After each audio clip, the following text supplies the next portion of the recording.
Thank you for joining us for part one of our discussion as the men of InDemand had a think tank roundtable where we talked about everything from the pandemic to the current protest against police brutality and racial injustice, and what does it mean for education, and then what should be the response of black men who are involved in education to the current events that's going on.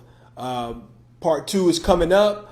We want to have more insightful discussions. We want to have solutions where we discuss solutions that we all can be a part of.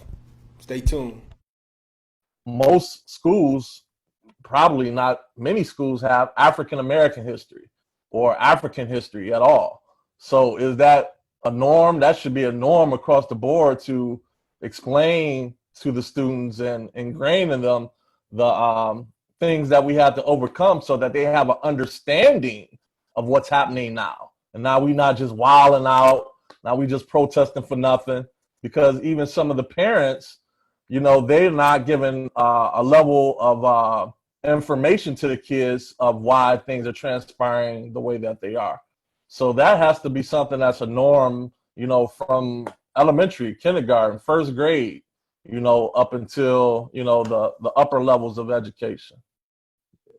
I mean, and, you know, and it was telling most of us on here are social studies teachers, the majority of us. And so social studies teachers, man. Yeah, you know what I'm saying? So, and I found it interesting, you know, I know, Ferg, I know you a big comic book guy. But The Watchmen, and you guys ever watched that on HBO? Yeah. So The Watchmen, their first episode, they dropped major history with the destruction of Black Wall Street.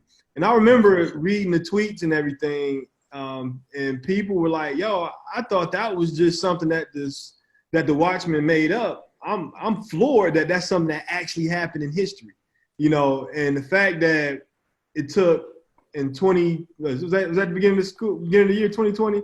The fact that it took a fictional HBO comic book special to drop this knowledge that, and people was able to go and research it. People didn't know about it, you know. And you know, so talking about that to talking about now, you got corporations like Nike that's celebrating Juneteenth. I mean, so many people had never heard of Juneteenth before, you know. And so Quan, even closer than that, closer to home than that, the destruction of Black Bottom. Black Bottom in Paradise Valley, yeah. For many, that's urban legend. That's folk tale. Did it really happen? I heard this what existed. Did 375 really go through there? And so even some adults, like, you know, when you talk about, and I'm not a history teacher, I'm an ELA teacher now, an administrator, but nonetheless, historically speaking, as Black Wall Street is to Tulsa, Oklahoma, Black Bottom is to Detroit, Michigan, and many of our adults and students alike don't know that history. That's right. And that's a missed opportunity. And the reason why there is a need for African American history classes is because there's not enough African American history interwoven with American history. There's like a subset thereof, and a lot of times the stories of the African Americans are not even told, and they're essential stories as to why areas are how they are. You know, how many people, how many students know that Black Bottom existed? Why it was even called Black Bottom? Because sometimes Black Bottom has a negative connotation. And not that it was Black and richness of the soil and everything else that went into it. So, you know, I just want to highlight that point, man, as many people saw that intro on Watchmen and had never heard of the destruction of Black Wall Street and thought it was fictional, not just a dramatization of what happened, but straight up fiction. Closer to home, they don't even know about the Black Bottom and the destruction that there was with that either. Yeah, and I would venture further to say that the way that you treat the history of a people, if you bring it out every now and again, and you know, sweep it under the rug, don't pay too much attention to it, I would say that's probably how you would teach. That's how you would treat that actual representative of that culture as well. So if you pay no mind, if you don't take serious the history of the culture of the people, you're gonna treat the people that same way. You just like, hey, you know, you're not that important. You know, I just, I'm just more concerned about test scores than about actual people. You know what I'm saying? And so with that being said, I think there's right now it's just an opportunity because this is right now we're living through history teachers and social studies teachers' dream world right now. It is. And so many opportunities to teach. A lot of the things that we were that was not included in the history books is now being on full display for everybody. So and if we chose to go through the amount of anecdotes just related to places, just related to situations, it would be exhaustive. That's right. If we wanted to talk about, African Americans in the legislature and things of that nature, go back and talk about the election of 1898 in South Carolina. Go back and talk about, Reconstruction era politics. Yeah. If you want to talk about, the relationship, foreign policy, for example, we could talk in the 1990s, the CIA was selling crack to fund the Sandinistas or whatever in Central America. So it doesn't stop. Like, if we really dove deep into that rabbit hole, as people seem, as the mainstream seems to be interested in doing at this point, it would be exhaustive. And I think that's why, or that's part of the reason why people are so resistant to it. Even African Americans are resistant to it, because if we really started Did You Knowing, it'd be a problem. Yeah, because it's like we're dealing with generations that they have to be like unlearn some of the stuff that we've been taught, right? Absolutely. That's a heavier lift than if we do it. I think you guys are proposing that we teach them now, right? So like we don't have to worry about them like not knowing and us having another generation that like does not understand. So I'm always about practical like things, like implementing practical things. And like one of the things that's just really effective is storytelling, right? Like Nike talking about Juneteenth with their marketing campaign is way more powerful and effective than some of the other routes. And I just it goes back to funding, right? I would love to figure out a way to do some very powerful, high quality storytelling that could get out in front of people, because the way we are taking in information and at least like exposing ourselves to peak interest, it comes so much through like social media and who's giving the message, right? It's like if we can figure out a way to, I think when you talk about the revolutionary, I think we need to add some more things onto that even, right? So like teaching being revolutionary, but also just cool and like also like the thing to do, right? It's like talking about the power that you possess as a teacher, the influence that you have as a teacher, right? I think if we're able to like set up some real messaging and almost like a recruiting strategy similar to what like the military will do, right? Like the military will get in there and tell you all the really like good things that they think you want to hear when they're coming in to recruit. And I think that we just hear some of the negative things about that came out in one of the other meetings that we had, right? And it's like, I think if we can like control the narrative and put some star power behind who's giving the messaging, I think that is a practical way to kind of like start to recruit right now. Like we need to be recruiting the 13, 14, 15-year-olds right now. Let them understand that this is what you want to do. If you want to have some influence, if you want to be the man somewhere, like nobody is the man like a teacher that has an audience of 35 students every hour on the hour, right?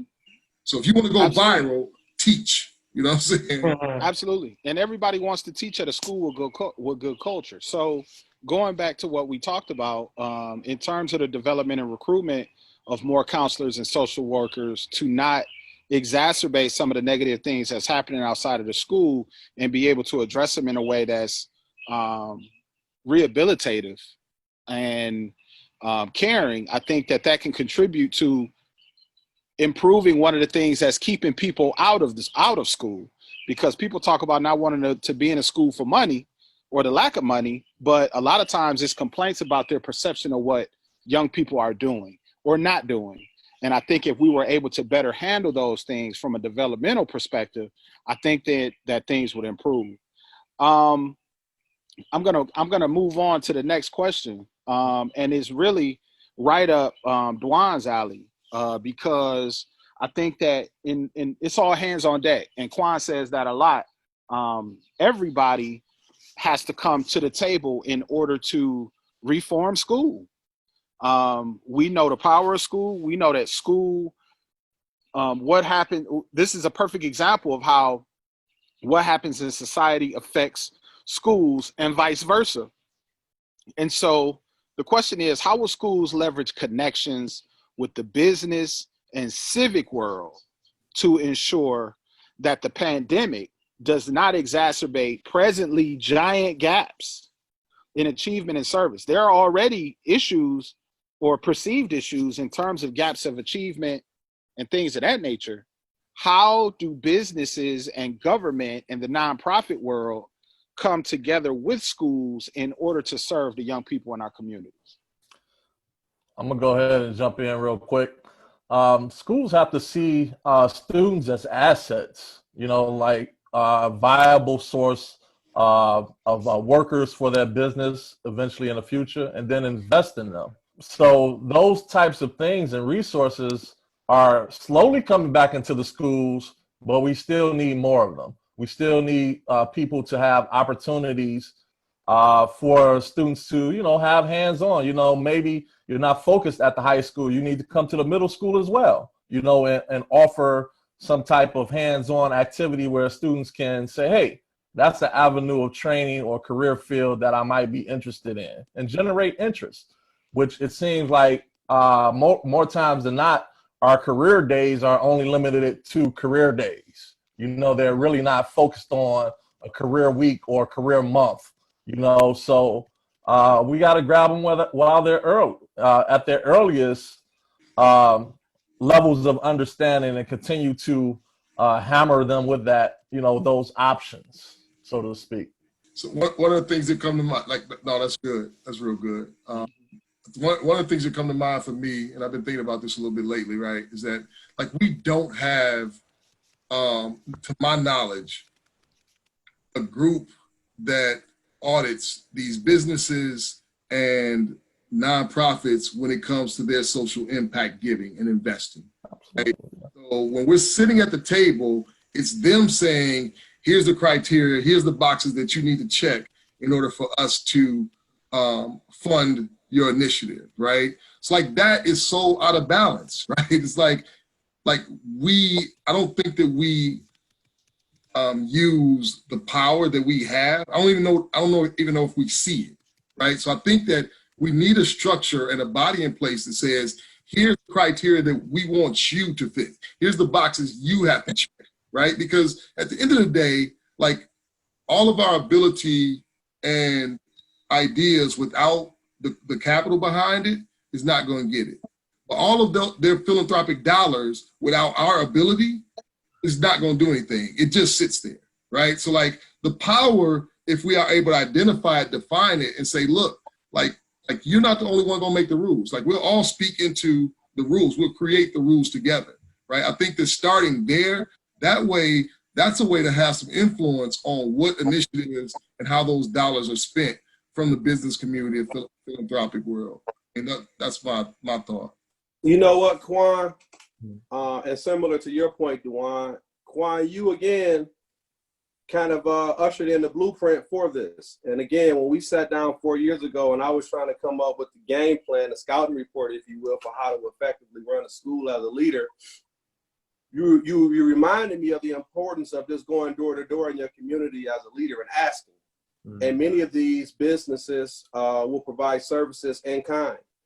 So you as a leader of a school identify a need. Well, we have at a particular school, we have students who are suspended at a rate higher than others. You know what might help with that? Mindfulness and yoga. Man, but how do I bring that into the school, man? It might be kind of expensive. I mean, knock on the door of a couple of yoga studios, see if they'd be willing. For real? Word? They would? Man, they did. Hey, it worked. So, if you go door to door and you ask, you might be surprised what services you may be able to bring into the school. The other thing is we see that some local school leaders, in light of this pandemic, many districts don't have the technology, the remote learning capabilities, but we see some local leaders have gone door to door, and businesses have been willing to donate these devices for students. Schools alone, our reach is not far enough. Our budgets, our pockets are not deep enough, but the need is certainly great enough. But if we go and if we ask, many organizations, many businesses will be willing to support us if we ask.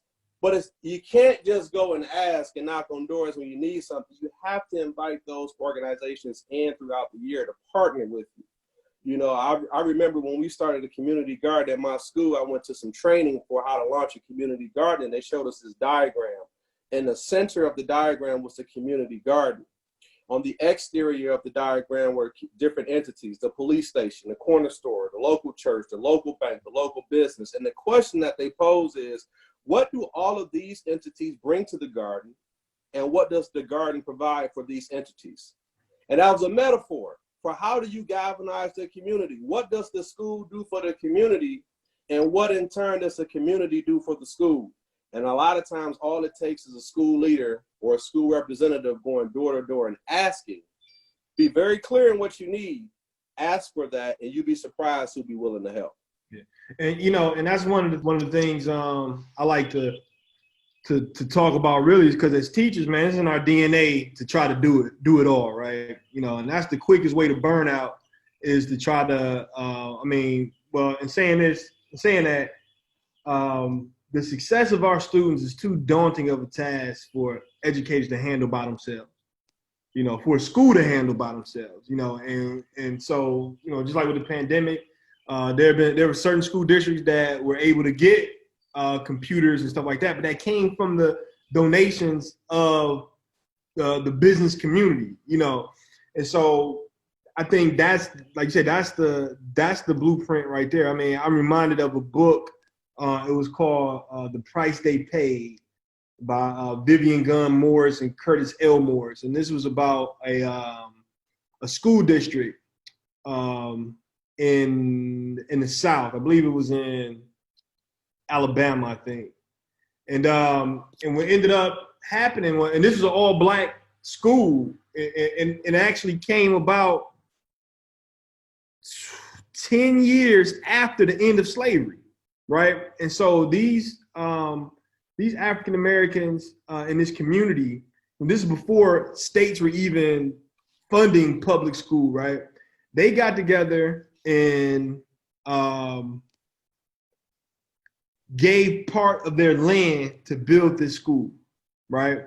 These guys, the people in this community, sacrificed their land, sacrificed their income to build this school and to pay teachers and principals to come in to work. This school produced so many scholars, had so much success. And it only ended once integration began and busing and stuff like that, and the school actually folded because of that. But one of the last graduating classes had like a reunion in the 1980s. And so somebody had the wherewithal to kind of, document everything, and they asked the question, what made this school so successful? Now, they didn't have a lot of money, they didn't have the best whatever, but the consistent theme was that it was the intersection of the relationship and the partnerships between caring teachers, parents, and community members that made that school what it was. And that's what you're talking about. That's when you talk about community, where, knowing that it's an all-in effort. You're going to always lose if it's only those involved in education, teachers, social workers, counselors that's doing the work. If you don't have the buy-in from the community, if you don't have the buy-in from the parents, it's not going to work. And so, I think that's very important. Like, you can't really even call yourself a school a school that works to benefit and promote the success of students if you don't have that cross section of community, business community, parents, educators, other school staff, all working together. Fellas, what y'all think? I mean, let's kind of I mean, I'm interested in just hearing y'all voice and like how y'all doing at this moment in time, man. You know, after everything that's going on, we had a couple of weeks to process it. You know, how are you guys doing, and what are your thoughts about everything? For me, I would just say very quickly, this has been something that I have never experienced in my career. It's been an opportunity to connect. I've had, you know, some great conversations with people who were seeking answers. Not answers for me per se, but really interested in where do I begin to understand, because I thought I did, but I don't. And I have to honor that, but also I have to, you know, share with them that, you know, they have to look internally, because the truths that came about from this situation have been there. And our acknowledgement of truth does not make the bad stuff go away. You know, it comes, that's a first step in terms of dealing with it. But so there's that. There's, I believe that there is a, you know, other than obviously my faith in a higher power, there is an uncertainty in our field that has never been experienced in our lifetime. And, you know, when seeking, you know, when you're, and Brother Ferguson Bay can tell you this, as, you know, as he's completing his program, and Brother Rosser has been an administrator in the building for years. You know, what we do now in June and July dictates what happens it dictates your school building in January to a degree. The planning and the execution of what we do now, the people who we choose to bring into our building and things of that nature have a direct effect on what your building will look like in January or in November, and especially in next June.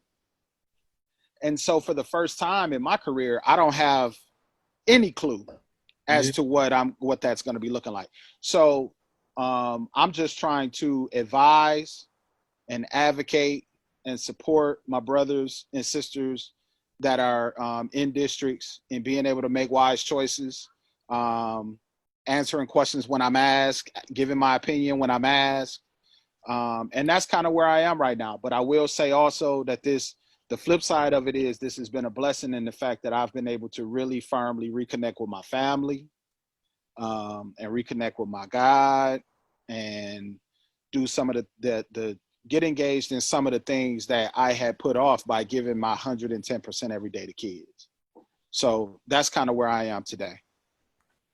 Yeah, I'm gonna piggyback off that. It's been a great opportunity to, you know, experience some things. Obviously, some things that we've never experienced before, but at the same time, you know, leading that experience into what it's going to look like in the fall. Just like Rod was saying, definitely one of my themes in my class is going to be social justice. You know, how are we going to teach our kids what social justice is going to look like, how they're going to operate in it, and, you know, prepare in a sense of a war mentality, you know, so to speak, you know, because the oppressions are real. And how are we going to breed the next generation to continue the fight that hopefully we continue to champion this mantle of social justice? How are we going to train them so that they'll be ahead of the curve, so to speak? You know, getting them prepared in regards to how to protest and how to protest effectively. And, you know, going to the table with demands. And like Dandridge said, hey, when we're talking with the community, we have a power. We have to go to the businesses with our demands. We're bringing you our dollars. What are you going to bring to us? You know, it's a reciprocated effect. So we have to learn to gather our voice, so to speak, and speak up and not be shameful of speaking up. Mm-hmm. So I think this is that opportunity that's brewing. I know Quan and I were at the protest the other day, and we were just talking about it, which is going to lead to this call to action. You know, we have to get involved. We have to, you know, build representatives. You know, I've been seeing this guy sign in my neighborhood running for state rep, you know, my first question is, yo, what are you bringing to our community? Why should we choose you? You know, what resources are you going to bring, man? You can't just go to Lansing and rep us and not bring anything back, you know? So experience and, you know, it's a good recipe for future outcomes, hopefully. I think that one of the big things that I walked away with this has been a whirlwind of emotion, man. I mean, the uncertainty, the fear of what's going to happen in the future as far as with COVID. Like, we don't know what the school year is going to look like. How are we going back? You know, that was looming, you know, over the few months. And then, you know, waking up and seeing the situation. I mean, you know, we are old enough. We lived through Rodney King, Malice Green, Amadou Diallo. I mean, all these different, you know, ones, you know, but this one with George Floyd, it just hit differently because you actually saw it, man. And, you know, I shed some tears actually watching that, you know, when it first happened, man. 'Cause I'm like, man, you know, this was just, I mean, him yelling for, you know, calling for his mama, the anguish of the people around him, you know, it was the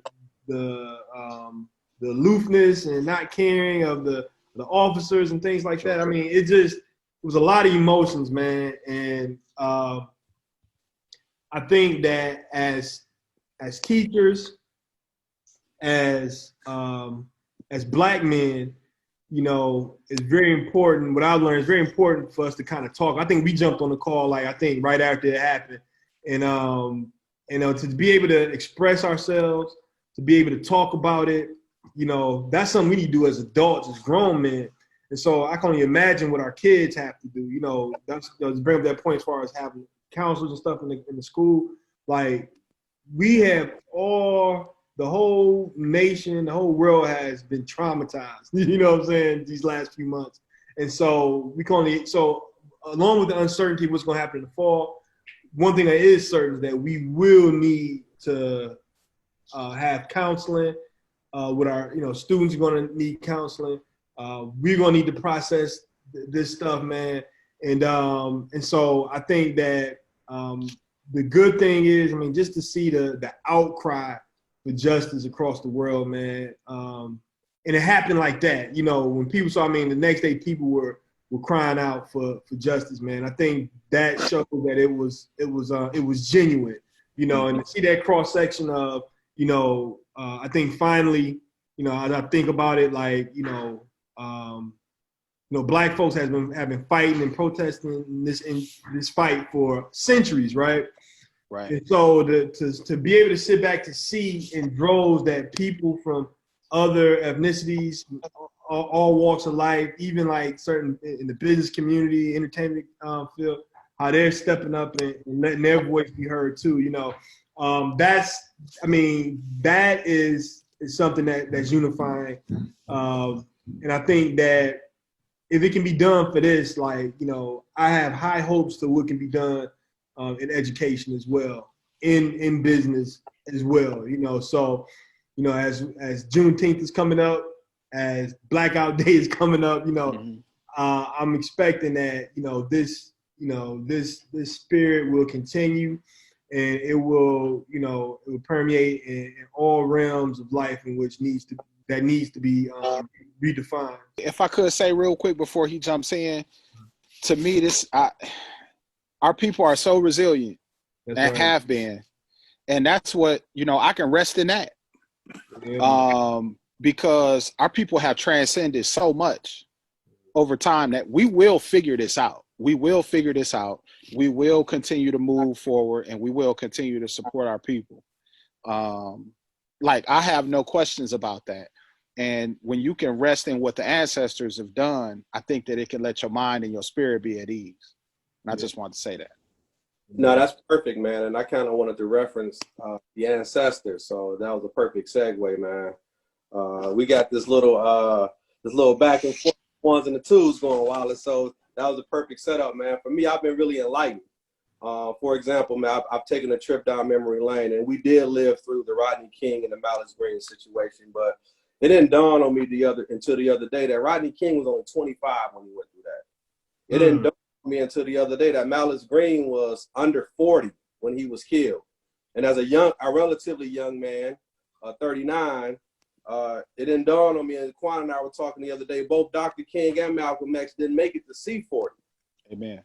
You know, and when you look at the nuances of what's going on and what has been historically happening, a nuance that's kind of wrapped up in all of this is, you know, the details. Breonna Taylor, for example, you know that she was killed by police officers while serving a no-knock warrant, but a detail came out the other day, and if it's factual, it's even more of a travesty, is that the person that they were looking for was already in custody. So when you look at these details, man, Rodney King, 25 years old, that's young. Malice Green, under 40, maybe even 36. I gotta really look at the age. That's young. Dr. King, when he was killed, that's young. Malcolm X, when he was killed, that's young.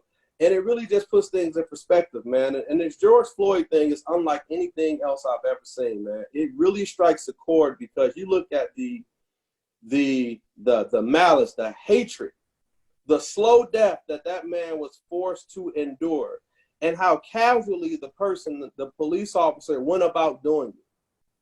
It was just hard to watch. And there's a chronicle of everything he said, he being George Floyd, while he was suffering through that painful death.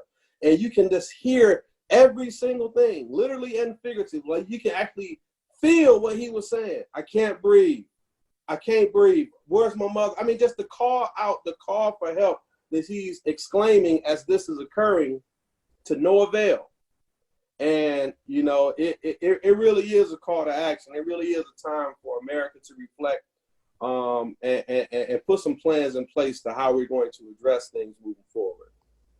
I would say, you know, I guess to the question of like, where am I at? How am I feeling? All over the place, right? It's like I have been able to find hope in the midst of all this. I've definitely, you know, have grieved and mourned and felt pain, angry, right? And scared, right? Like there's a fear that I have that like America's had its chances with the peaceful, prophetic voices of, you know, the Colin Kaepernicks, right? Like the fear that I have is like Memorial Day had happened with George Floyd, and then the thought. Now I've never watched the video, right? But I talked to several brothers like yourselves and like myself that like are really invested in the community, really invested in our struggle. They have families, you know, and they're really active. And several of those brothers consistently like confessed to me that they really desired to do something violent in response to that. Now, they realize and know that that's not an option, right? They wouldn't do it. But the thought that's where they were mentally, it concerns me because, you know, like if we don't get out in front of this, if we don't put a stop to this, one day they're going to end up doing that to one of your sons, one of those brothers' sons, my son, and the world would be a much better place if they deal with us in this space, as opposed to it ending up going there, right? Because the thought of like, getting the type of response that they would get from one of us if it ended up being one of our sons is really a scary thought, right? So that's it. I think, you know, the hope that I have is definitely in seeing some of the people coming to literally say Black Lives Matter, right? Like that's such a huge step for so many people. But seeing, and I love the fact that we have to figure out like who's ally, who's really for, who's not. I think that's a good space to be in. And one of the things that troubles me, and this place right here that I've been invited to, and I thank y'all for inviting me into this space. It's really refreshing because I've been troubled by seeing some of the public disagreements with some of the activists in our community. And that's been frustrating to me, right? Like to see people able to collaborate with people that are not necessarily from the community and walk and stand proudly with them. And I'm for that. But so quickly and easily fall out with other people that are from the community publicly in a public way where they're, just confronting each other and, talking bad about each other. That, like, we don't have time or energy for that, right? Like, I don't have time to be fighting against the system and fighting against you. You know what I mean? Like, I don't even have energy to put in that. So to see that happening so early on is troubling to me. And when I bumped into y'all the other day when we were all down there, that's one of the things I was trying to work on. I was trying to talk with the leader there. I talked to some of the other leaders that he had disagreements with, and I'm trying to put together a powwow where I could get and kind of mediate a discussion between them. And my request is, look, like, disagree, but disagree in private. You don't have to do that in front of everybody because the cameras are watching and they want to get those sound bites and they want to fan those flames. You know what I mean? But, work together where you agree and disagree in private. That's all. So thank y'all for this space. And this has definitely been, a comfort to me and being able to process with y'all. Thank you, Dewan. Yeah. Thank you, brother, for all you do, man. You do some powerful work. Absolutely. Thank you. Indeed.